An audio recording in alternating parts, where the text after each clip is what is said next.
Isn't it time for illegal ham in the face? But bro, where's the banjo? Some sports shows try to give you hot takes, but only one can give you a big old piece of hot ham. Welcome to Illegal Ham to the Face, talking all Cleveland sports and of course food on our semi-famous Fat Boy Thursday.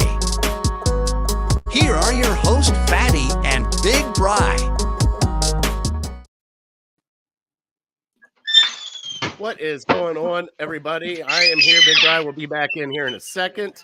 I hope you all enjoyed our new intro that we just got done. Welcome on into Illegal Ham to the Face. We got a big show for you tonight. We have a special guest, Zach Weiss from across the Cavs is joining us tonight to talk Cavs night. We got the Browns free agency to dive into. We got St. Patty's Day to talk about. And then finally, our top 3 St. Patty's Day foods and drinks. This Sunday is St. Patty's Day, so we're going to have some fun talking about that. I am your host, Jared Fatty Bates. He is your co-host, Big Bry. What's going on, big boy? Hey, man, nothing. Living the dream. Gotta love it, right? Beautiful week so far here in Cleveland. Oh, sweet. Hey, t-shirt and shorts time, Bry. T-shirt and shorts time. Oh, yeah. Busted it out. Funk that. Whitest legs in the 440 area has got to belong to me. Tell me about it. Trying to get the farmer's tan going really good. You know how that goes.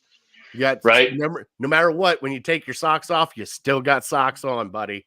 Mine were the worst. They called me monkey feet because it was night and day from my ankles to my feet when I played sand volleyball. It was not a pretty sight. I made the mistake of one time wearing my the Crocs with holes in them, and I looked like a cheetah. I had little dots all over my feet. I'm like, oh, do I got disease or something? Like I was all worried what the hell was going on with my feet. I was like, well, I guess I figured out what it was. So it's a rash. Oh, God. So everybody in Cleveland, enjoy the weather. It is beautiful outside. Our show is brought to you by Kheel and Lake Erie APA, also City Dogs Cleveland.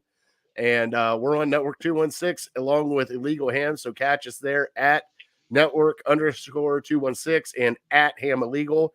Go there, give us a like and subscribe. We love it. I did have a fatty fail in the comments already by Justin because we were running a little behind because I had to show Bri our new intro. So if everybody liked the new intro, give us a thumbs up in the comments. We are here in the comments. So as we get Zach on here a little bit later, if you have any questions, throw them up in the comments. We'll try to get them out to Zach as quickly as possible. But it's going to be a fun show today, Brad. I can't wait. Do you have any shout-outs this week, buddy? Anything you want to talk about?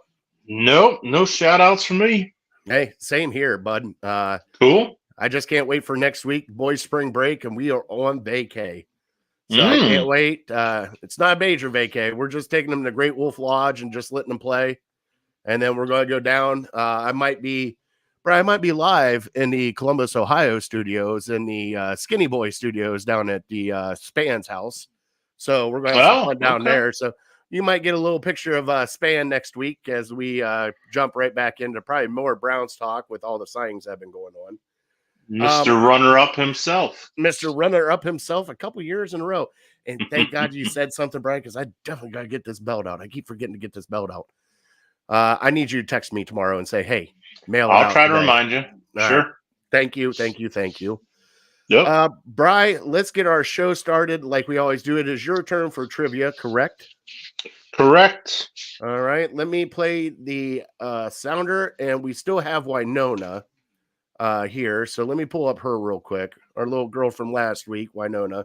If you can, please go adopt her. I did see a lot of the dogs that we had on the show the past few weeks, Bri, have been adopted, but she is still in a foster home.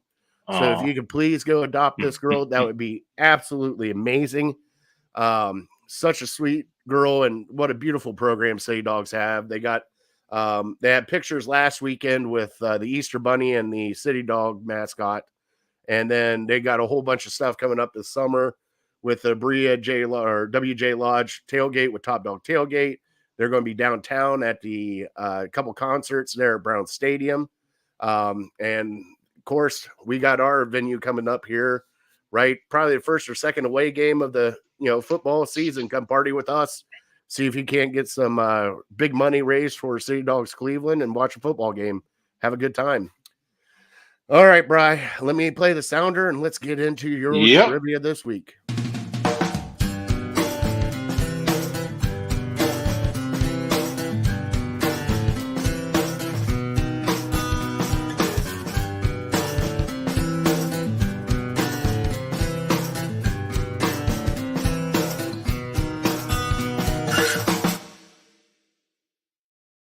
All right, big boy.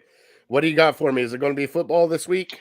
No, I went with a little basketball in order to kind of get us in the mood for talking Cavs. And them kind of being the only show in town right now, at least playing meaningful games. So it's a Cavs trivia, and I'm looking for how many players on the current roster were a top 5 pick in the NBA draft. Okay. All right. The current roster, right? Yep. I mean, yes, correct. Yep. All right. I don't want to trip you up too much with the language. Don't overthink it. The team as it's assembled now, don't be like, well, this guy is doing this. All right. I don't want to give you any hints. Well, I can't overthink it now because it really doesn't have anything to do with Michigan. You know, you normally throw me a little bit of boozle there with we do have a Michigan player on the roster. Do you know that? I saw that, and I am very excited. That should be my should have been my trivia for this week. Do you know that answer? Oh yeah, it's Devin Bush. No, for the Cavs. Who did we get for the? Now I'm running through my head. There's a Cavs player who went to Michigan on the team, and he plays. It's not like a deep bench player or something. Don't tell me it's Strus. Nope. My man, Karis LeVert. Oh, he doesn't count. What do you mean he doesn't count? He doesn't count. He doesn't count, Bri. Obviously, he's not a starter. How can you hate on one of our own? How can you hate on? It's Bri. Is I see where your allegiance lie. Bri, just my blood runs scarlet and gray, buddy. I'm sorry. I'm aware. I know that you cut ties as soon as they get out of college, and you're just kind of like over it. You're like, nope, but you still like to throw those little daggers in there, those little ninja stars of your wonderful Michigan trivia with your Charles Woodson and stupid Heisman pose in the end zone and all that kind of crap.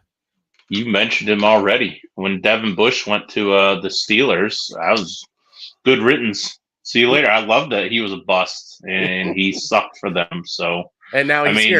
Now I got to root for him, but it's very low risk, And we got Maurice Hurst too. I can root for. But yeah, he's a Brown. Now I disliked him for many years, and I think he was in Seattle last year. But yeah, he's on the Browns. I'll root for you. Oh man, yeah. Jerome Baker. I was going to ask you. Well, now we're getting off topic. Did they sign? I thought I heard something that they signed Jerome Baker. They didn't. Who are the Browns? Yeah. No, they Baker went somewhere else, and let me look it up real quick. Oh, he did sign with somebody else. I think so, or he's still out there. Yeah, we'll look it up later. So you're telling me the Browns picked a Michigan guy over an Ohio State guy? Sounds like it. And also, plus he's a Cleveland guy. That's what really sucks. Did he go to Glenville? Yes. Oh, he did. No? Yes. That would have been cool. That would have been a fun story. Well, Green Hunt's still out there. Well, he's going to be out there for a little bit. We'll dive into the Browns here in a little bit, Brian. We have our special guest. Zach Weiss is here in the bullpen from Across the Cavs. You can find him at Across the Cavs and also at Network 216. Let's bring on Zach in here. What's going on, Zach? Starting off with the mute, best way. Hey, man. Hey, Zach, that's why we have these two wonderful pictures right here. We have the fatty fail right there, and then we have the Bri fail. So those come up every time we do stuff like that. So you don't have to worry about that. You're just spinning right round. Beautiful. But yeah, great to be with you guys. Crazy, crazy time for the Cavs for both good and bad. But at the end of the day, having a team to root for this long and for 2.5 hours a night, a couple times a week, really is the best way to take all the energy of the day and throw it into something positive. So love what's happening with the team this year. And even though they've had some tough losses, second in the East, we couldn't have predicted this any better. No, and that's what Bri brought up a question for me before the show started, like how many teams are actually above the Cavs in the NBA. There's only a handful. There's only like 6, I said, right, Bri? No, I thought you said 3 in the West, and then just the Celtics right now, I think, have a better record than the Cavs, and the Bucks are tied with them. Yeah, that's still crazy. Like to have this and not have LeBron James on a team and have this is kind of weird for the past, how many years of Cleveland basketball.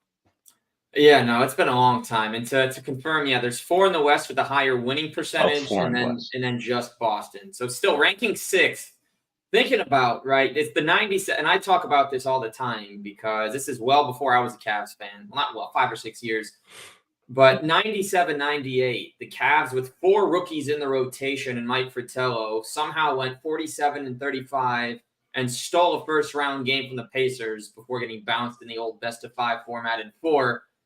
And then they still haven't won so you have to go before then to find their last non-LeBron playoff series win. It's 1992-93 that they last won a playoff series without LeBron, right? It's a long time. That's older than me. I was not alive when that happened, right? It's a different time. And this team right now definitely has pressure. I think there's a couple teams along with the Cavs. The Sacramento Kings, another one who lost in the first round after emerging last year. I think the Cavs are in the same boat. They have a lot of pressure to advance because if they don't, Donovan has 1 year left. JB failed them twice.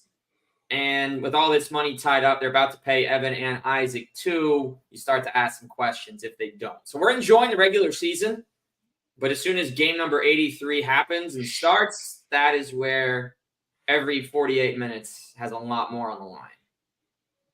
Yeah, that's sobering to think that it's been the early 90s since we've won a playoff series, but we were pretty spoiled with that LeBron guy.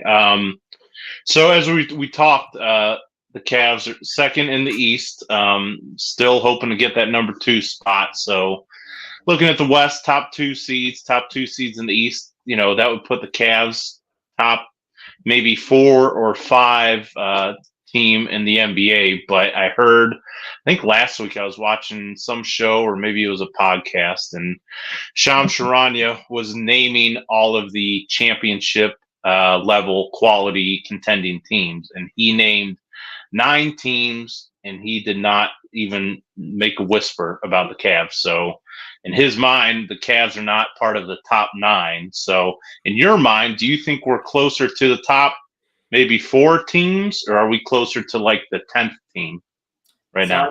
I feel like it's a tricky question because most of these teams are coming from the West.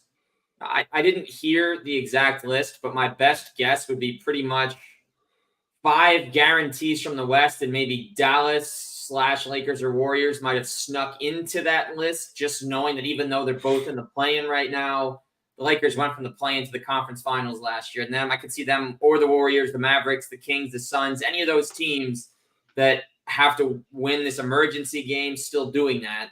The only teams from the East that are definitively better than the Cavs is Boston. Milwaukee, I still think if they're fully healthy, Middleton's been out for over a month now, at full strength and adding guys like Gallinari and Beverly definitely put the Bucks maybe slightly above. But the Cavs play a better brand of basketball and seem to get blown out, with the exception of that Nets game, a lot less. I'd put them closer to that top 5, 6.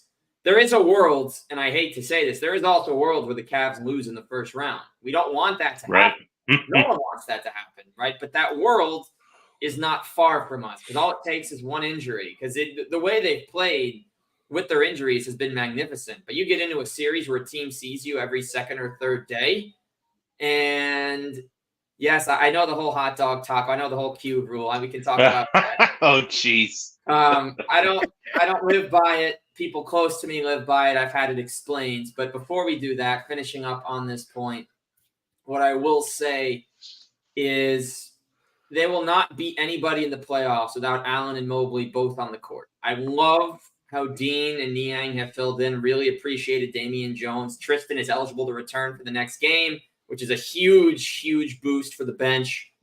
But if Evan's not out there, they have no chance. They need their whole starting five so they can have their full complement of bench players of Okoro, of LeVert, of Wade, Niang, Merrill, Thompson, whoever they want to put it, Craig. Because if they're fully healthy, they have what they didn't last year, which is actual depth and options across the board of who they could sub in. And that is what they didn't have against the Knicks. They had to ride with struggling guys. Not anymore.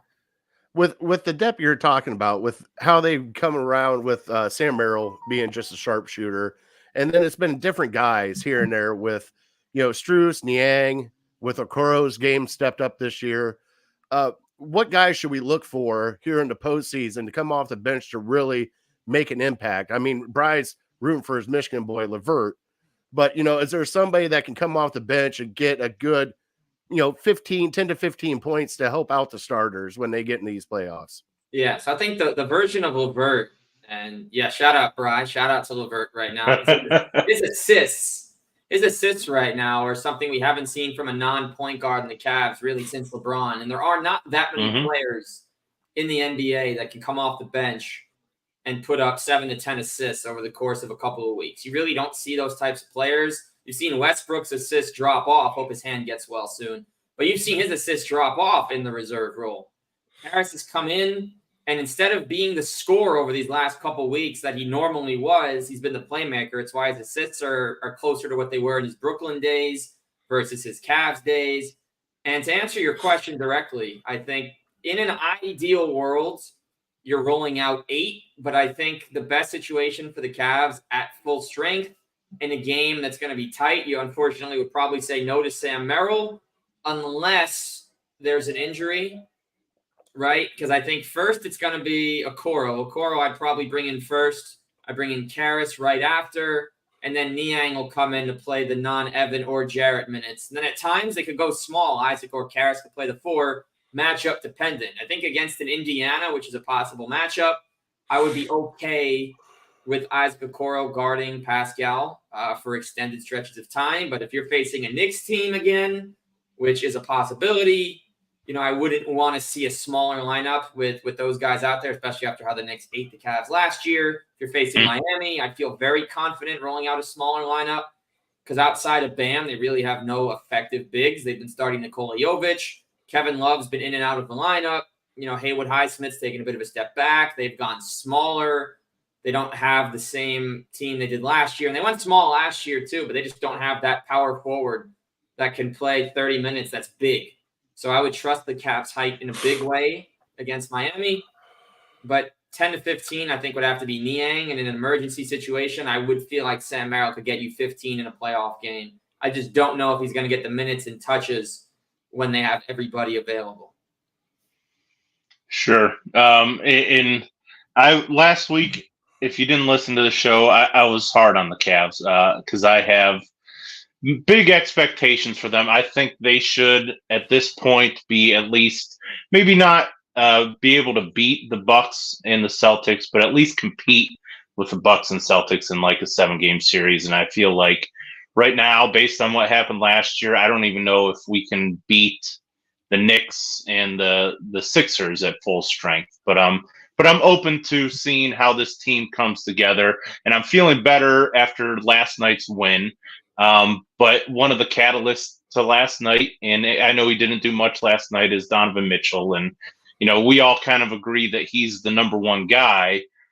But I maybe view this team a little differently than some, where I think we go as Donovan Mitchell goes. I think if anything happens to him, we're kind of dead in the water. I don't know if we have much of a ceiling without Donovan Mitchell. I don't see Allen or Garland or Mobley putting the team on their back if he goes down. So I guess, what do you think their ceiling could be? Can they still win a playoff series if something happens to Donovan Mitchell and we have to roll with a big 3 instead of a big 4? Well, if we're looking at an entire series, I think that's different versus if he plays a part of it. But I think to your point, the reason that Dallas brought in Kyrie was because they had a problem with Dinwiddie when they lost Brunson. That if you're going to double Luka or they're going to try and take him out of the game, no one else can run consistently, and no one's going to give you that production off those double teams. So I think, and obviously the Cavs aren't a heavily doubled team, but Darius plays better when he's got another star next to him like Donovan. What we saw last night, 27, 6, and 11, extremely efficient night, over 50% from both the floor overall and from three. I think that as Donovan is healthy, everyone gets more looks around him, which is why Strus plays his best when they have their full complement of options, because that's when the ball's moving. You can't double anybody, and if you do, well, you're leaving one of the most confident shooters in the league wide open. I don't think they could win a full playoff series without Donovan. I also don't think Donovan needs to dominate. Now, in their one playoff win last year, I believe was the night he scored 38 against the Knicks in Game 2. But I don't think he needs to do everything. He has to what he needs to do is keep them honest. If he's having an off shooting night, there's no reason to stop trying, but you stop forcing it. So move the ball and get the shots naturally, because there's so many stars in the league that can get 30 shots in a 48-minute game while actually staying in the system. And I think if whatever they want to run, occasionally play through the bigs, you'll have the big-to-big action. When they have Allen and Mobley together, the lob game is working even better. Everyone in that starting lineup can pass the ball at a high level. We've seen it from Max Strus, who has the most assists for him of anybody. The best assist connection on the Cavs is Strus to Mobley. And the second I want to say is Strus to Allen. They do a lot with one another. Garland feeds well off the bigs, and Donovan also feeds well off the bigs. And when you have that full, healthy starting lineup, I think Strus is arguably the second best screen setter, and you could even argue first, the number one screen setter on the Cavs. It's his motion, it's his movement. To those that were speaking negatively of Strus because he was having a shooting slump, they were ignoring his assist numbers, his rebound numbers, his plus minus, which does matter, not on an individual level, but what you're doing for the team. And they're clearly not watching him screen and move around, because when he moves, when Strus is out there setting his screens, there are open shots for everybody. So long answer, yes, they can win with Donovan, but if you subtract him from the situation, then, well, it's going to become hero ball in the fourth quarter, which is why those losses to Atlanta and New York ended up happening. As the playoffs, I mean, we got 16 games left before we get to the playoffs. I got two questions. One, how bad is Evan Mobley hurt? I saw the sprain. He should be back here within the next week or two, right? Should be. I don't have a direct timeline. I haven't seen anybody post anything differently, but I am weary because it happened on a dunk landing, which means no one else was there. So the worst case was that he landed funny on his own, and that was coming from a higher distance. So it might be more severe because of how long it took to get to the ground versus contesting a shot and landing versus coming off the rim, no matter how tall he is. It's never an easy thing. So no, hold on. We got to back that up a little. All right, he's almost 7 foot. He's only got a 2 foot drop. If I fell down from that rim, it'd be a lot different weight. Okay. No, and I'd probably be in the same boat as you. It's no, but still, because he wasn't planted, he wasn't ready, might be even worse because there's more of him that has to land, even if he is starting at a higher distance, and he has the longer legs to land shorter. I think because it was so unexpected on it, he wasn't paying attention to it. It could be worse, right? Because there's no padding. Even when you land on someone's foot, when you're landing on a shot, you do the best you can. But in this case, no one was close to him. It was himself, which is why it could be scarier as opposed to being contact. But every situation is different with the healing process on that. And with us coming close to the playoffs here, we have an array of teams, and it's a wide range of who we can play in the playoffs. What team scares you the most that we match up against in the first round? I mean, it would have to, and this is possible because there's a 2-game difference between 4 and 6 in the East. It would have to be New York just because of what happened last year. And you'd love to try and prove it against them at another time than now. But, as we look at things, Bucks are an impossibility for round one. It's probably going to be some variation of Miami, Indiana, Philly, Orlando. If Embiid is out, the Sixers would be the first team I'd want to play, no question. They lack in size. They throw Mo Bamba in the game, but he can't stick for more than a short stretch. Paul Reed's very effective, but I think he'd be a little ineffective against the bigs that the Cavs have. I think about Indiana, and that's a very tricky one because they really controlled the Cavs during the regular season when they got together. They're a very, very tricky bunch. Even with some injuries, they lost Mathurin for the season. But I think with guys like TJ McConnell and Pascal there together, they add more playoff experience. I think Tyrese is very hungry to prove people wrong. I would not want Orlando either, just because this might be their first playoff. And you do not want to be facing a team that is hitting their stride at this point in the season when you get to the playoffs, because you saw Paolo's already an all-star. Franz is a borderline all-star. And when they're fully healthy, you're looking at a bench that's got Joe Ingles, who brought all that experience from Utah, Mo Wagner, who gets chippy with the Cavs and cooked them the last time we got together, Jonathan Isaac, who's healthy for the first time in 4 years, still one of the best defensive players in the league. You got Markelle Fultz and Jalen Suggs, two very good defensive guards. They're just such a tricky bunch with that, and I think they're very well coached, and I feel like they're going to be in every game. You're not going to blow them out with what the Cavs do and how they play. So I guess the team I'd be most scared of, that's a realistic, would be the Magic and maybe Miami, but I would most prefer to probably face off with either Indiana or Philadelphia. Yeah, I probably agree with you. If Embiid's not there, it'd be nice to see them. And now that we've covered the landscape of the current situation in the East, I'm going to throw a hypothetical at you. And Sure. I just came up with this the other day, and it was always one-sided before, but now maybe some people are starting to question it. So I think a lot of us would agree that if we had to choose, I'm somebody who frankly doesn't think that the two big men and the two 6-foot guards necessarily work. And so I think guard wise, we would always, if we had the choice, we would take Donovan Mitchell moving forward. So I shift my focus to the big men. If you had to choose right now, not thinking you had to cut one of them, not thinking about what you can get in trades, not thinking about salary or anything like that. Like, if you had to choose one guy going forward, would you choose Jared Allen or would you choose Evan Mobley? Because it's always been Evan Mobley, but his progression is kind of starting to slow a little bit. And I think Allen is kind of the fan favorite, and you can't deny his production. No, you definitely can't deny Allen's production. And I'm gonna my prelude to this is that this is all hypothetical. This is it. Right. Yep. This is one of those. All right, the Martians have the death beam. You have to decide who are you going to choose. Yeah, exactly. And in that instance, I would actually disagree with picking Jared Allen, and I have a couple of reasons. Now, I will also add that I love him. He's played 62 games in a row. They've needed consistency in a year of injuries. He's played 62 straight. Niang hasn't missed one. And with Truce's injury, no one else has been that durable throughout the course of the entire season. So it's wonderful that he's been able to stay on the court because they miss him when he's not there. And the reason I pick Evan Mobley is because in just his second season last year, he was already top 3 in Defensive Player of the Year voting. And he's 21, 22 years of age, right? If we're talking about the 80s, or a different 90s, different era, he would have been coming out at 22. Wouldn't have even seen him on the court in the NBA yet. When he first came back from injury, his three-point shot showed progression. I don't think it needs to be there. I just think you need to keep teams honest. And I think that at the end of the game, if he's spaced out, if he's confident enough to take it, then take it.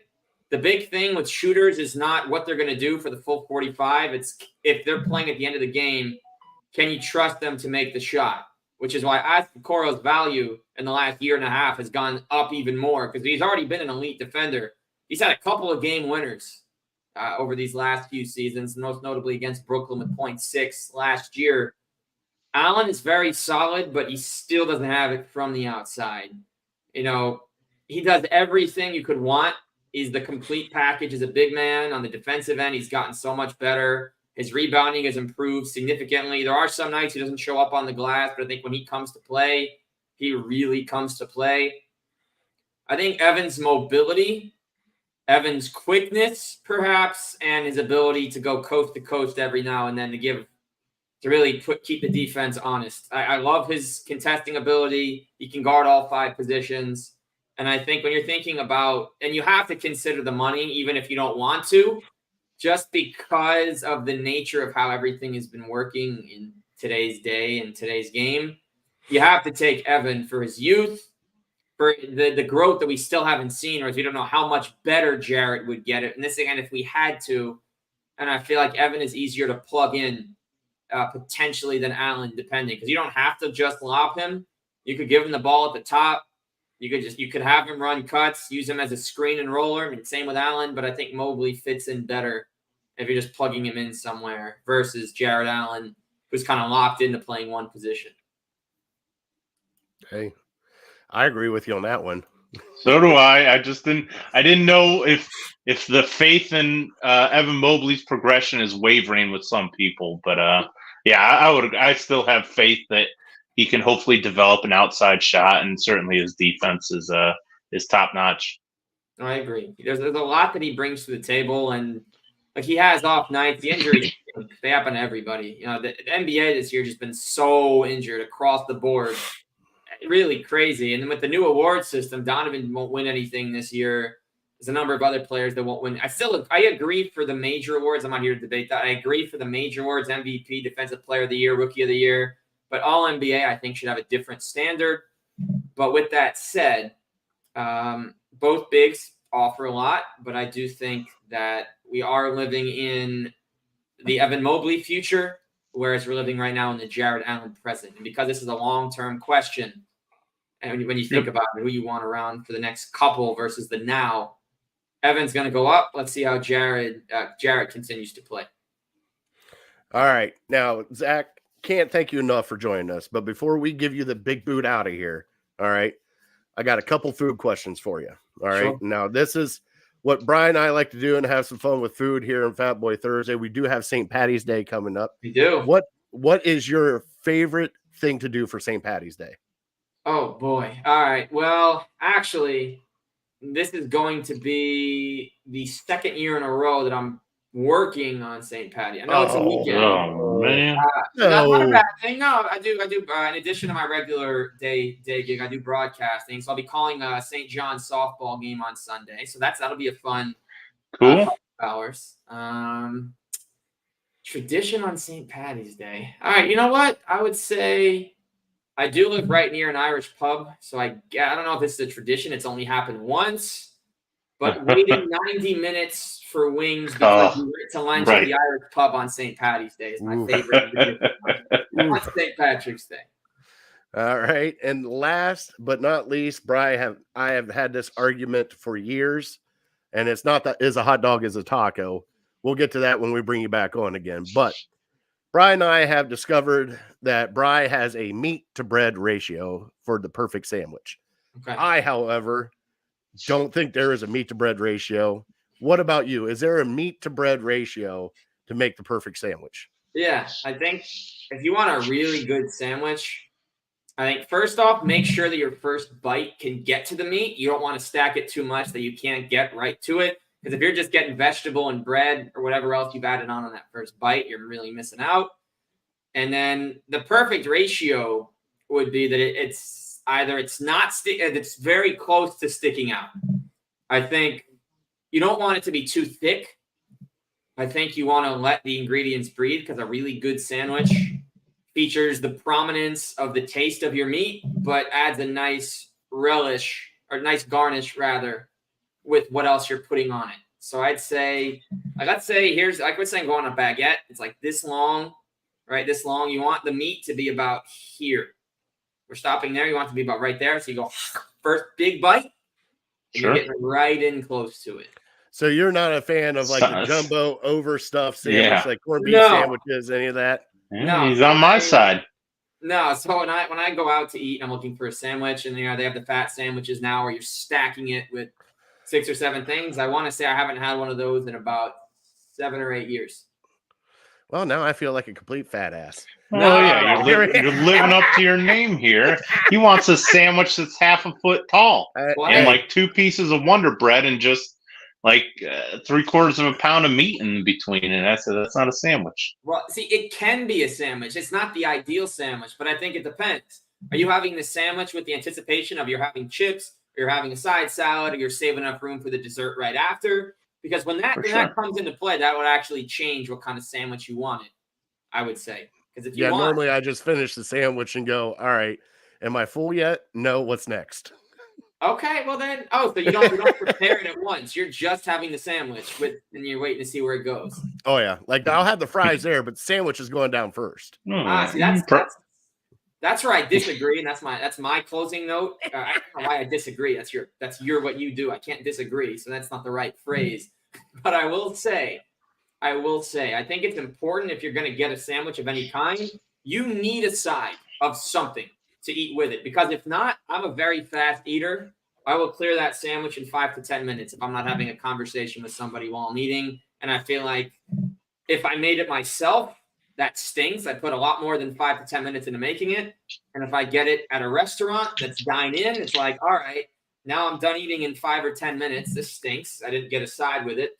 And what's the third option? If you're eating with friends, you're out with friends and you get this sandwich. That sandwich is going to last a long time if it's your good friend group because you're talking the whole meal. No one cares whose mouth is open.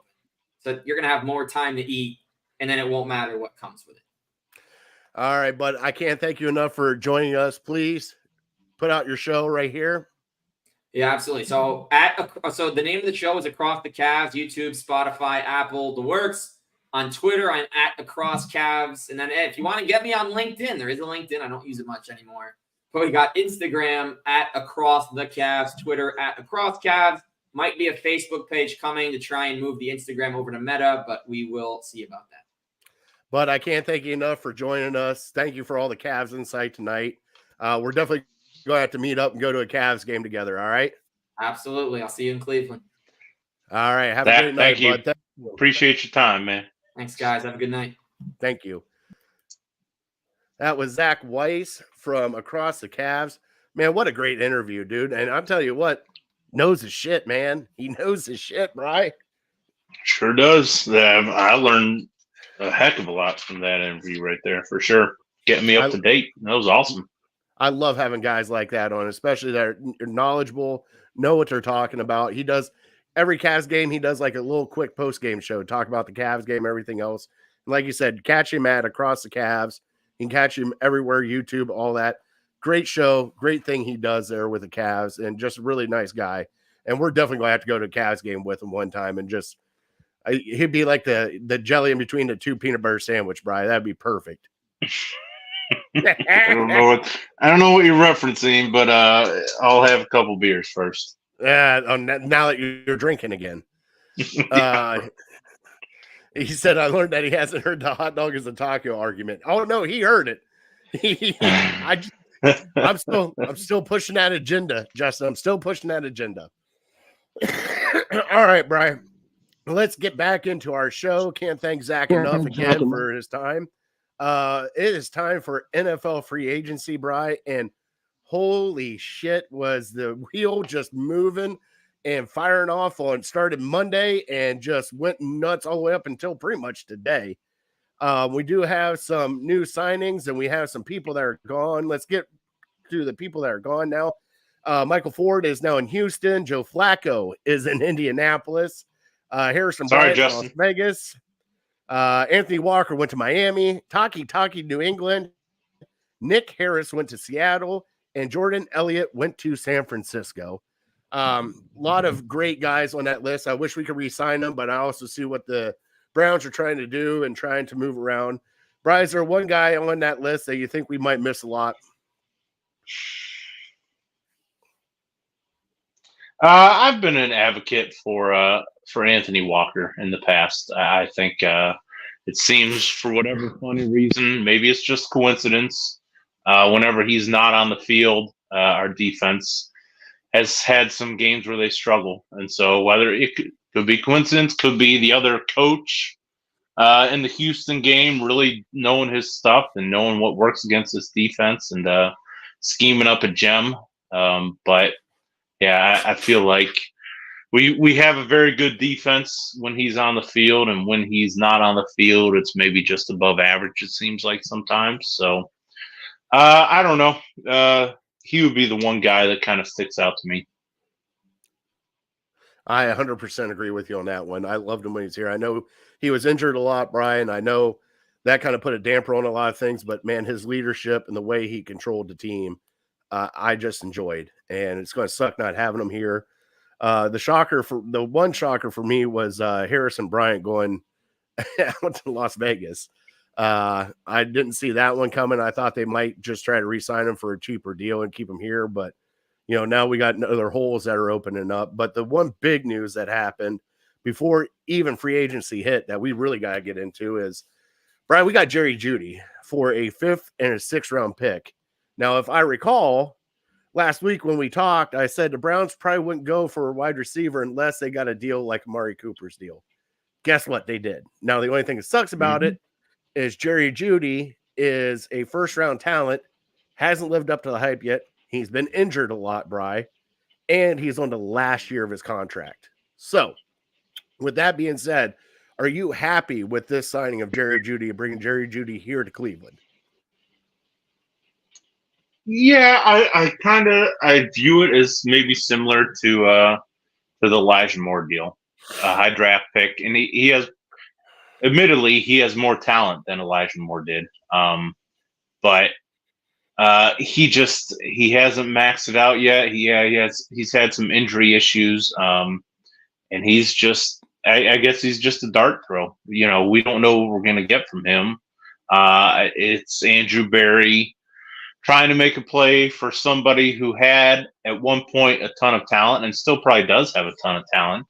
And he's got some speed and he has some great route running. And I remember him coming out of Alabama. He was the top wide receiver, I think, in that draft. And people were talking about him like he could be the next great Alabama receiver. And it just didn't work out in Denver. And so, yeah, it's another guy. I feel like I said, maybe last week or 2 weeks ago, DT and wide receiver, we keep going up to the plate. We keep taking cuts at it until we find something that works. And Amari Cooper, certainly worked. Dalvin Tomlinson certainly worked, but those were kind of proven commodities before they came here. But then we had guys like Shelby Harris that we brought back and Mo Hurst. And so I think we're looking for that second guy in the wide receiver room, and we're just going to keep taking a bunch of cuts at it until we can find him, whether it be Elijah Moore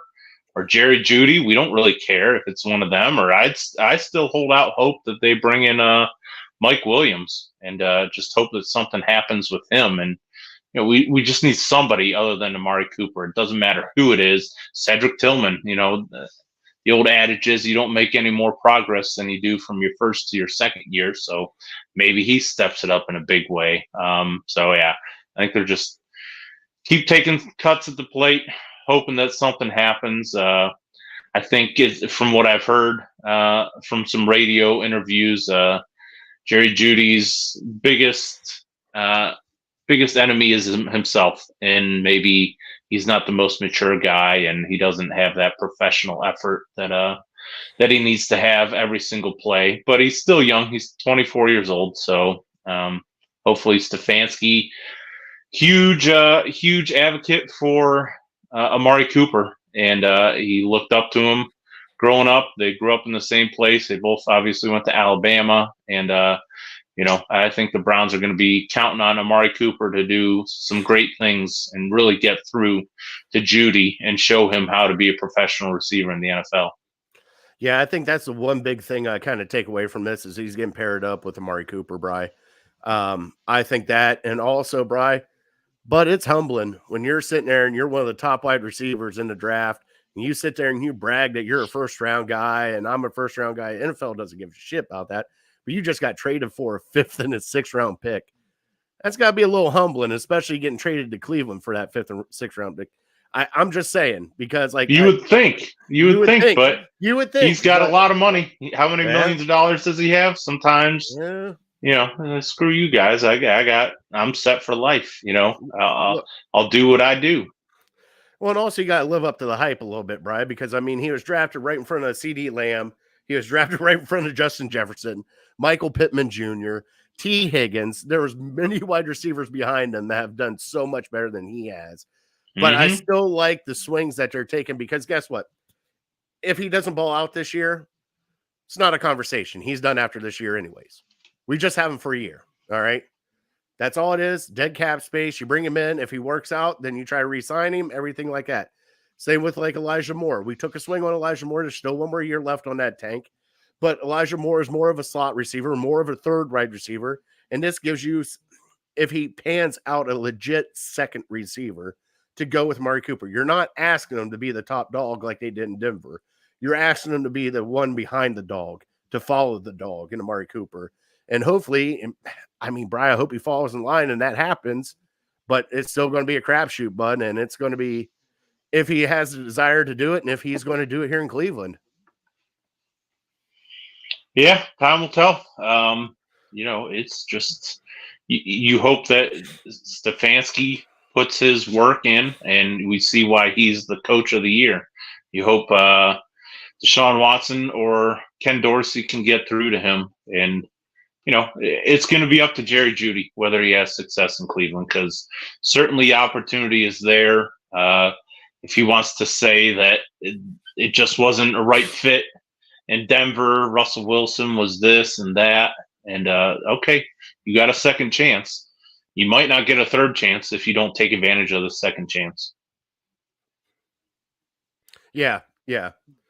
Let's get into some other names here, Bri. And when we do that, buddy, I'm going to let you chime in on some players that you want to talk about when we get through this. And I'm going to step out for just a split second. I'll be back. Sure. But we did re-sign Zadarius Smith, Jordan Elliott, Shelby Harris, Jordan Hicks not from Jordan, Minnesota. Nope, not Jordan Elliott. Oh, Elliott went to I'm sorry. San Francisco. Oh, crap.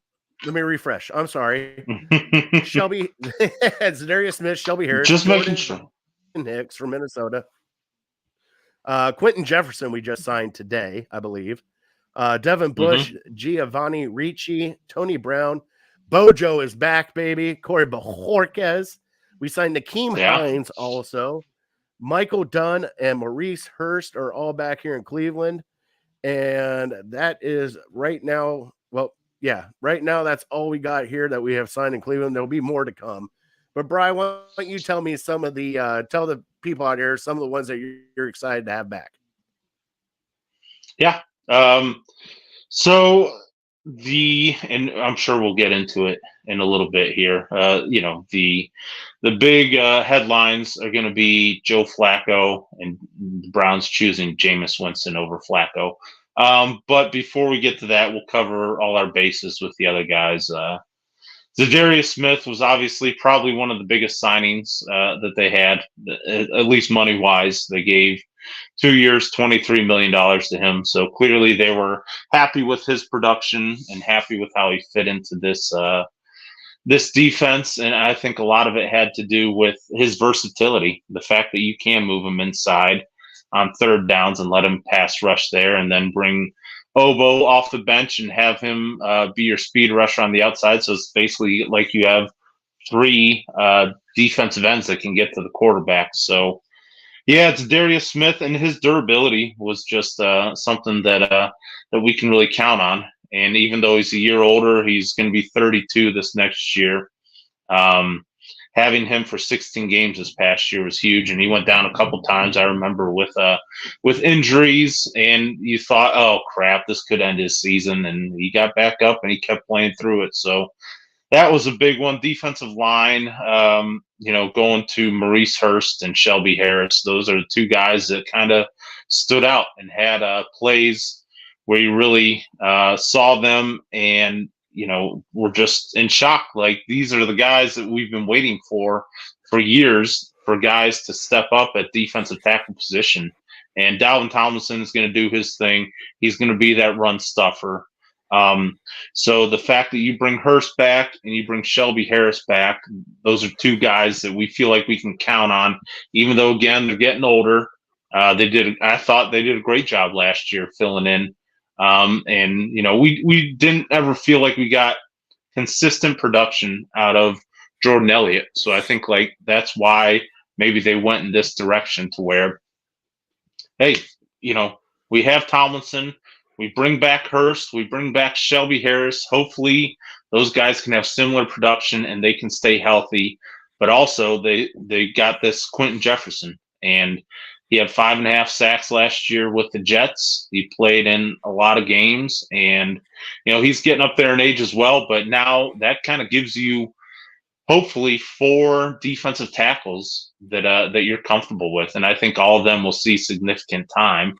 And then you have 3 defensive ends that you're comfortable with, and they'll see significant time as well. And so you guys 7 guys across the front, and that's what Jim Schwartz likes to do. Keep rotating guys in. Obviously, Myles Garrett's going to be in there as much as possible, but these other guys, they're a little bit older. That's maybe a bit of a concern with our defensive line. But, at least for 1 year, maybe 2 years, I think, what was it? Was Quentin Jefferson's 1 year, Maurice Hurst is 1 year, Shelby Harris is 1 year. So they're all on 1 year deals. Zadarius Smith is a 2-year deal. So you're counting on him maybe a little bit more. But yeah, I like it. Shelby Harris, I like that. 2-year deal. Oh, Harris is a 2-year deal. Really? That's surprising. So yeah, is he going to be 33? Is he going to be 33 this next year? He's going to be 33 this next year. Wow. 33. So he's 30. He's 32.6 right now. So by the time they play, he'll be turning 33 in the season. Gotcha. So yeah, maybe a little surprising there, but they must see something. Obviously, they see more than we do. They see his physical abilities, and they're not worried about. With Maurice Hurst, he's had a lot of injury concerns, his heart concern at the combine when he came out. So I maybe understand why they don't want to commit to him long term. But 2-year deal for Shelby Harris is big. So after that, moving to linebacker, Jordan Hicks and Devin Bush. I don't know what to expect from them. I feel like Hicks is maybe the guy they're counting on a little more, and Devin Bush is, kind of like Jerry Jeudy, a high draft pick. Was he the 10th pick? I think the Steelers might have traded up for him. So he had a ton of talent coming out, and he just never amounted to a whole lot. And he dealt with some injuries as well, tearing an ACL. But he's kind of the low risk, high reward guy where you hope he can get that talent back. But if not, Jordan Hicks, I don't know, is Jordan Hicks gonna replace Anthony Walker and have that role as your middle linebacker? What do you think? I think that's what it's kind of sounding like with Jordan Hicks is he's going to be that inside thumper. He is a high volume tackle guy. Like, he does not miss tackles that often. He's led Minnesota in tackles, I believe, for like the past couple of years. He is one of those guys that's also a thumper too, and he'll get right in there with the run game and lay somebody out. I'm really curious about Devin Bush. Like you said, he is a high draft pick, but he'll be just turning 26. Like, that's still young, Bry. And to get him on a 1-year deal to kind of, get him, and it's Bry's turn to take a break. Get him on a 1-year deal the way they did, just to see how well he could do. The one signing that I'm super happy about, I know Bry probably talked about Zadarius Smith, and he talked about the defensive line. Bojo. I love having Corey Bajorquez back as our punter. I thought he did a great job for us last year. Also, I love the Mo Hurst signing. I just love me some belly rubs. You can't go wrong with a little belly rub after you get a tackle. But here are the other things that they've signed is Nyheim Hines. I wish they kind of would have gone a different way than Nyheim Hines. I understand why they did it. He's 27. I was hoping for Zach Moss because he's worked with Ken Dorsey before, and you pretty much got him for the same amount of money than what you're paying Nyheim Hines. So I was kind of hoping for that. And when Bry gets back here, we'll talk about the quarterback situation, because it kind of just got crazy with the quarterback situation here. But Bry is back. Let me add him in here. All right, you back, big fella? Yeah, who are you talking about? We were talking about Nakeem Hines, and I was saying how big of a signing back Bajorquez is. I just love Bajorquez, buddy. I think he's but Nakeem Hines, I kind of wanted Zach Moss, Bry. I really did. You could have got him for the same price that you got Hines. I mean, what are your feelings about Nakeem Hines? Yeah, I think Hines is a guy that I've been wanting for years now. Really, now assuming that the type of guy, assuming that Nick Chubb is going to be back and hopefully eventually to the right Nick Chubb status. But Naheem Hines is a guy that he's a third down back. He can make plays. We saw it in Indianapolis. He was more of a special teams guy with the Bills, but in Indianapolis, he was a guy that you could throw to, 6-7 times, and he would kind of catch the ball. And they had a similar setup as the Browns do with Jonathan Taylor. You have your stud workhorse back, but then Naheem Hines would come in and spell him on third down. And I don't know if that's the role that he's going to take here, or if Pierre Strong has that role, that third down back guy to catch a lot in the backfield. But Hines is a guy that has done it. He's a veteran. He's proven he can do it.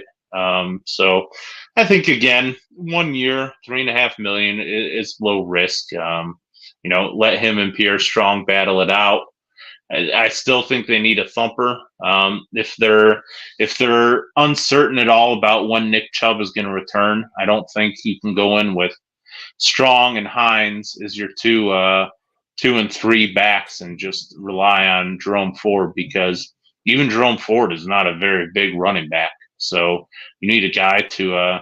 That's why you text me that the Green Bay running backs might be available, and I said I would take A.J. Dillon just because he hasn't had great production. Like, his yards per carry isn't not great, but he's just a workhorse. You can give it to him until Nick Chubb is ready, and who knows, behind this offensive line, maybe he has better production. But I still feel like we need, if you don't think Nick Chubb, and even when Nick Chubb comes back, you're gonna need somebody to share like short yardage carries with him. So I still think they could maybe it's in the draft with a 5th or 6th round pick. Get a guy that's 220, 230 and just stout. Yeah, because I think that's what they need to do too, Bry. I mean, I think they're going to find another running back. I don't know. It'll probably be right around training camp. I think they'll bring another guy in to kind of help out. I mean, that's kind of normally what they do with the veteran. And I still think they need some power and some pop there at running back, especially with Chubb not going to be ready for week run. But Brian, we're going to have to rip off the Band-Aid a little bit. And I don't want to do it because it's not that I don't like the person. It's not that I don't care about the person. It's just I'm tired of talking about this. For one, Joe Flacco's gone. All right. And it's okay that Joe Flacco is gone. He gave us a magical 5 games. Obviously, the Browns saw enough that they did not want to resign him. And it would have been, I believe, a disastrous PR move if they did. Because if something would have happened in the first few games that Watson comes back, the blowback from the fans and everybody else, if Watson turns out bad, is just going to be unrelenting. And you're just going to hear nothing but Joe Flacco talk for the next 6 months. Okay. He also got the same deal. We did bring in Jameis Winston. All right. Now, Bry, Jameis Winston is a high draft pick, number 1 overall pick, if I do remember. Had the 30 for 30 season, has thrown for 5,000 yards. But people, let's remember, he's not here to be our starter. He's here to be a backup quarterback. Why are we getting so goddamn worked up over a backup quarterback, Bry?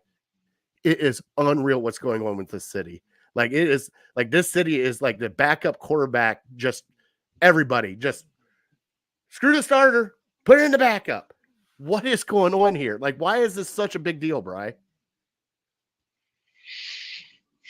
People are emotional, and I've said over the last couple of years, I didn't realize how like emotional and temperamental some Browns fans are. Like, they'll latch. It started with Baker Mayfield. They'll latch onto a single. It reminds me of the NBA, to where people root for a player, and then that's their guy.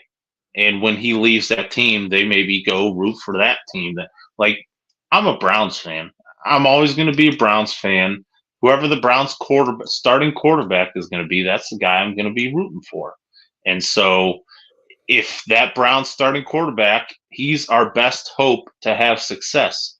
I'm not hoping that and I did it before, self-admittedly, with Brian Hoyer and Johnny Manziel. I rooted against Johnny Manziel, and I was miserable. Am I supposed to celebrate when our starting quarterback, the face of our franchise, is struggling and throwing interception after interception? No, but people have drawn their lines in the sand. Even though, like I said, I'm a Browns fan first. I care about wins more than anything else. And so our starting quarterback is 4-1. The fan favorite Joe Flacco quarterback is 4-1. That's all I care about. I don't care about how many yards touched. You looked like this, you did that. Deshaun Watson is 8-4. If I told you 5 years ago that we had a franchise quarterback who was 8-4 and fans can't wait to get rid of him, you would call me absolutely crazy. And so, yeah, but Brian, you say that in 8-4 in one season. It's different. It's 3 seasons now. Like, it's not just one season. Two seasons. And when you traded for him, you knew that there was baggage there. You knew he was not playing a whole season. And the other one is injury related. So you can't predict injuries, and I don't know, maybe you can. Maybe if you're a fan that says, I prefer my quarterback not to run around a ton, that's actually an argument that I understand a little bit, because you're just asking for an injury, and thankfully Lamar Jackson stayed. Well, thankfully for their fans, Lamar Jackson stayed healthy this entire year, but there's always that increased risk.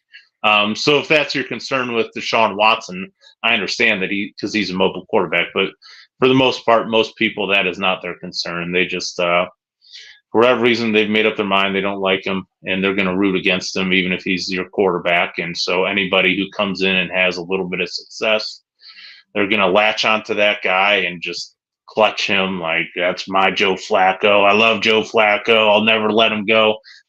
I thought Tony Grossi was going to cry on the air today.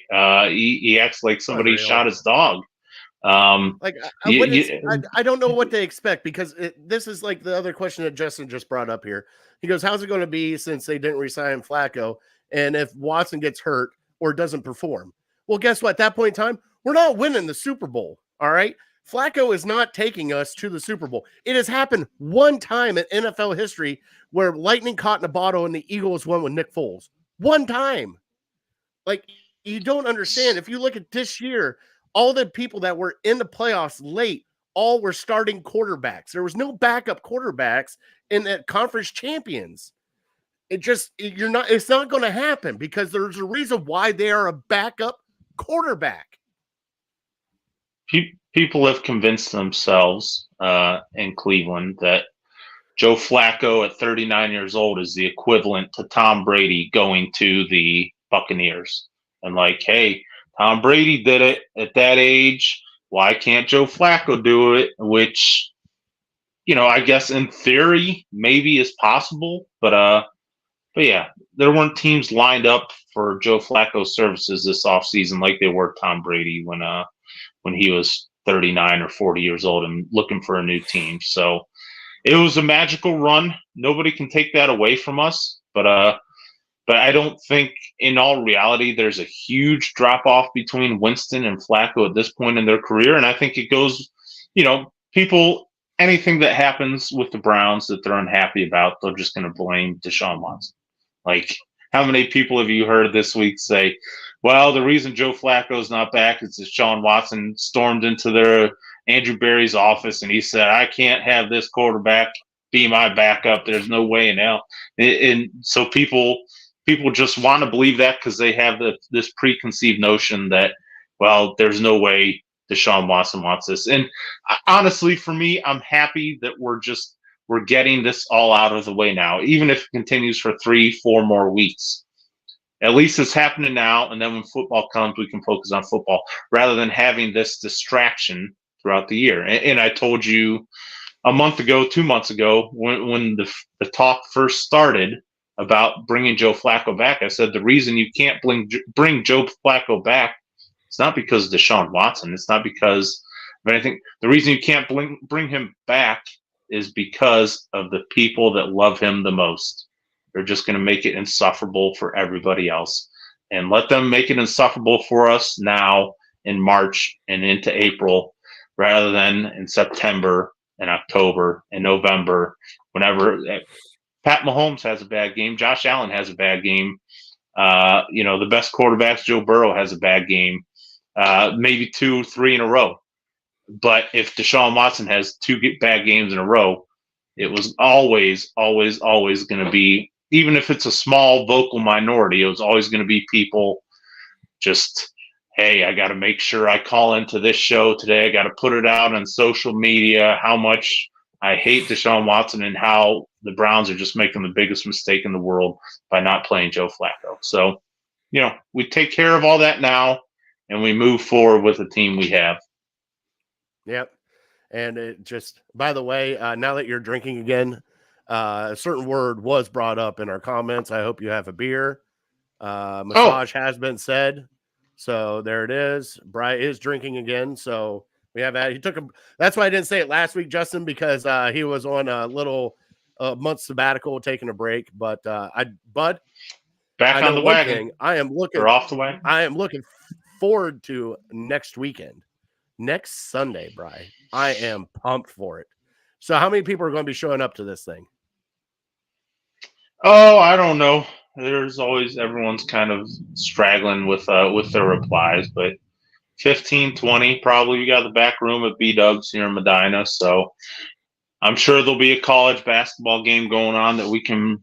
I was thinking today maybe I should do squares or something for whatever game is at noon or 1 o'clock, and we can pitch in $1 a square, maybe $5 for like 2 squares or something.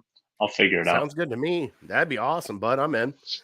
Let's just see here. Yeah, and I know, Justin. Everybody said it's a mistake. But the thing is we've already signed him. He's already here. He's talking about Deshaun, being signed here. And he's already here. And there's nothing we could do. Guess what? If Deshaun craps the bed this year, you probably kiss his ass goodbye, because they're not going to put up with it, because it's be last year and they'll be getting ready to get a first-round pick again next year. So it's one of those things that, they took a chance. They took a flyer, Bri. And if it doesn't work out, it doesn't work out. But they thought they had their guy. He's injured now. And there's so many questions with it. His throwing shoulder had surgery on it. We don't know what we're getting back now. Okay? I get that. It just sucks, because I don't want to be in this spot while everybody else knows, oh, yeah, Patrick Mahomes is our quarterback. He's going to be great next year. He already won us a Super Bowl. We still haven't got there yet, Bri. Like, we got him. He's here. Has he been great? Yeah. Has he been good? Yeah. But he hasn't been what we thought he was going to be. The most frustrating people that I hear, and it's just, I want to jump through sometimes the phone or the radio or something, just the people that are so certain that this is going to happen this way. And when it comes to Deshaun especially, but also it comes to Nick Chubb, people, I know, I guarantee you this is going to happen. And it's like, you don't know, dude, you don't know. You are probably dumber than 90% of the people out there. So for you to say, this is going to happen, you sound like a moron. But they'll continue to do it because they don't know any better. So it's hard for me to even waste my time and my energy to listen to that stuff, because nobody knows. I'm hopeful. I can't sit here and say I know Deshaun Watson is going to win the Super Bowl. I don't know. I still, honestly, I was thinking the other day, I still believe he can take you to the AFC Championship. Can he take you to a Super Bowl?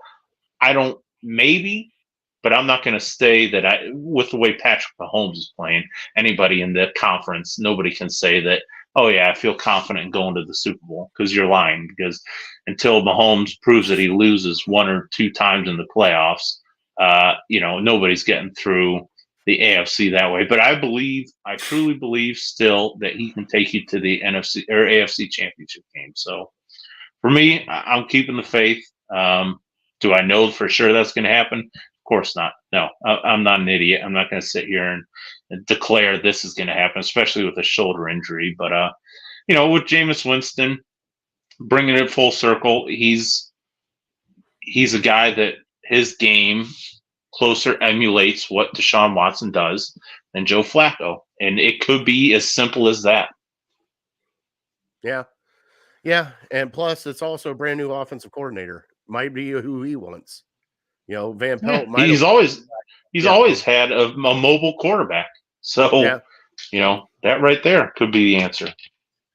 All right, everybody, we are going to get off of this, and we'll save this for next week when we get fired up again. I'm sure the rest of the offseason. Oh, yeah, definitely the rest of the offseason. Let's get into Fat Boy Thursday, Bri. Here we go, and welcome to Fat Boy Thursday. Not even close to that guy, but I'll get a new one made. Bri, let's talk St. Patty's Day. St. Patty's Day is coming up. Obviously, corned beef, cabbage, red potatoes, Reuben's, everything corned beef pretty much here in Cleveland. Cleveland does a nice way here.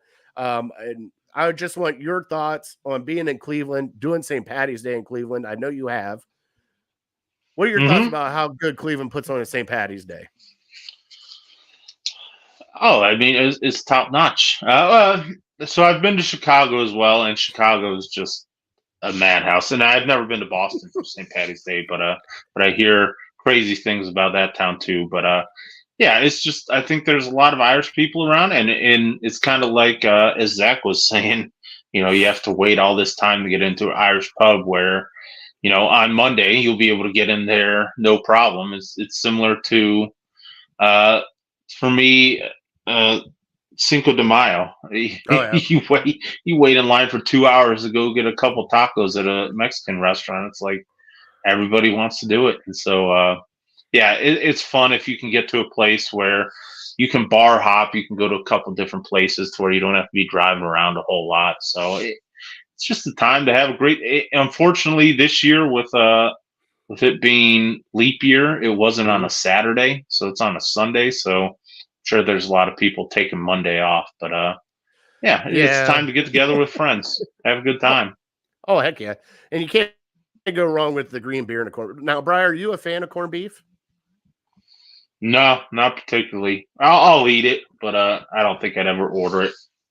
Okay, but you will if it's St. Patrick's Day, you'll order corned beef. I won't order it, no, but I'll eat it. If I go to a party and that's what they're serving, I'll have a sandwich, sure. All right. I know some of the spreads that everybody does, but I know the one spread that everybody's really got to go check out, and Mr. B's.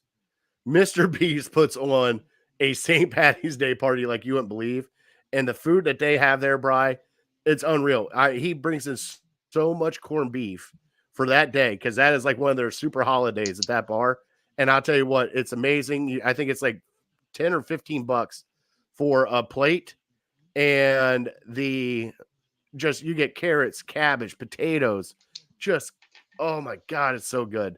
So if you get a chance, go check out Mr. B's there on 130th. We've been to a few other places. Also, I believe it's still open, the local Leprechaun in Westlake. Go check them out. They do a great time there. And then I believe Fatheads is doing a great thing down in Middleburg Heights. They're doing something for their brewery. But man, what I love is first thing in the morning, and I remember this vividly by my Irish roommate that I love so much, smacked me in the morning at 4:00 in the morning, handed me a shot of Jameson and goes, "It's St. Patty's Day. Let's go." I was like, geez, we're starting this off early. All right, here we go. And you pretty much make it to lunch and then you're kind of done after that. But at least you get to see the parade. So Bri, with St. Patty's Day and everything else, let's roll into our top 3 while we're doing it. Bri, what's your top 3 things that you like for St. Patty's Day? Like whether it be food, drink, atmosphere, what's your top 3 things for St. Patty's Day? Yeah. So my number 3 is going to be something. I don't know if it's really um, unique to St. Patty's Day, but I know it's an Irish thing. When I go to an Irish pub, I'll get some boxty, which has been a while, and I'm trying to think exactly. Is it? It's like a potato pancake or something. Is that right? Mhm. What, Okay, yeah. pasty? So boxty, Boxty? Let me look it up. not Keep a going. not a poochki. No, Not not a a poochki. poochki. Boxty. Boxty. Spelled just how it sounds. If it's what I'm thinking of, it's like an Irish, or it's potato pancake, maybe some sour cream or something like that. So that would be my number 3. My number 2, even though I'm not a huge Reuben fan, with corned beef, place down here, Irish pub in Medina, called Sully's, which I'm sure there's going to be a line out the door on Sunday. They make these Reuben egg rolls, and so just cannot beat them.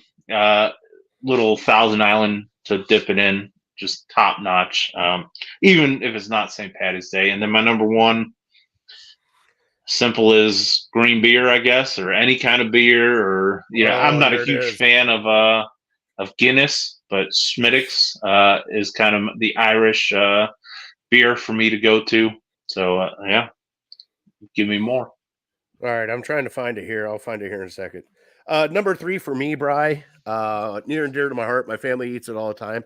Shepherd's pie, dude. I cannot get enough of shepherd's pie. I love shepherd's pie. Just such a good food, especially with the mashed potatoes on top. You get everything kind of in one bite. So good.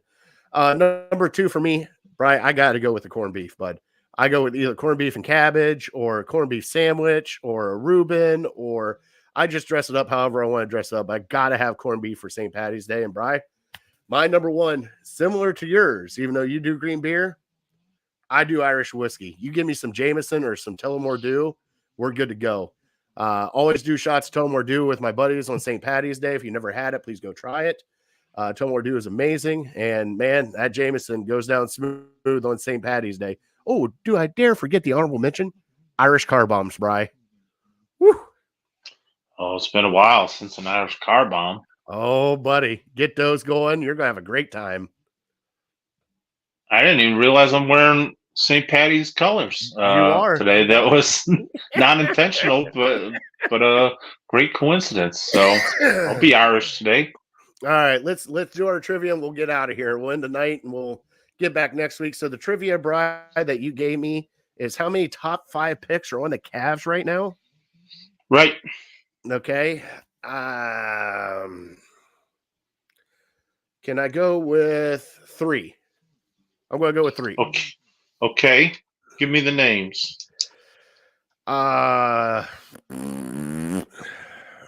Isaac Cora wasn't a top 5, was he? He was? Oh, there it is. 5. Sorry. He was 5. Mobley was 3. Jared Allen? Nope. Oh, is it 3 though? It's 4. So there's crap. 2 more you got. Garland was later, wasn't he? Yep. No, you got him. There's Garland. Okay, There's 3. Garland. Number 4. Was it Levert? Nope. Maybe a forgotten guy. Hopefully coming back soon. Tristan Thompson? There you go. Nope. No way. Remember, Kyrie was 1 and Tristan Thompson was 4. I thought he was later than 4. Ain't that some shit? That's a good one, Bri. Yeah, 4 first rounders. And I was thinking Garland was the 4th pick, but I saw today he was a 5th pick. So two number 5s, a 4, and a 3. Wow. And our Donovan Mitchell wasn't on there, was he? No, he was maybe mid first round. I think 13th or something. All right. Well, that'll work. All right, Brian, we're here at the end of the show. We want to thank everybody for watching. We want to thank City Dogs and Harold Kheel from APA for supporting us and sponsoring us. Also want to thank Network 216 for allowing us to be on their network. I know I dropped a few bombs tonight. We got to clean that up a little bit, but I get excited on certain things. On that note, we want to thank our troops and first responders for everything you guys do. Can't thank you enough. Brian, God bless them. Yeah, thank you to Zach as well. God bless you. God bless America. All right. I am that fat guy. We're uncorked. We're unloading. We're out. See you guys next Thursday. See you.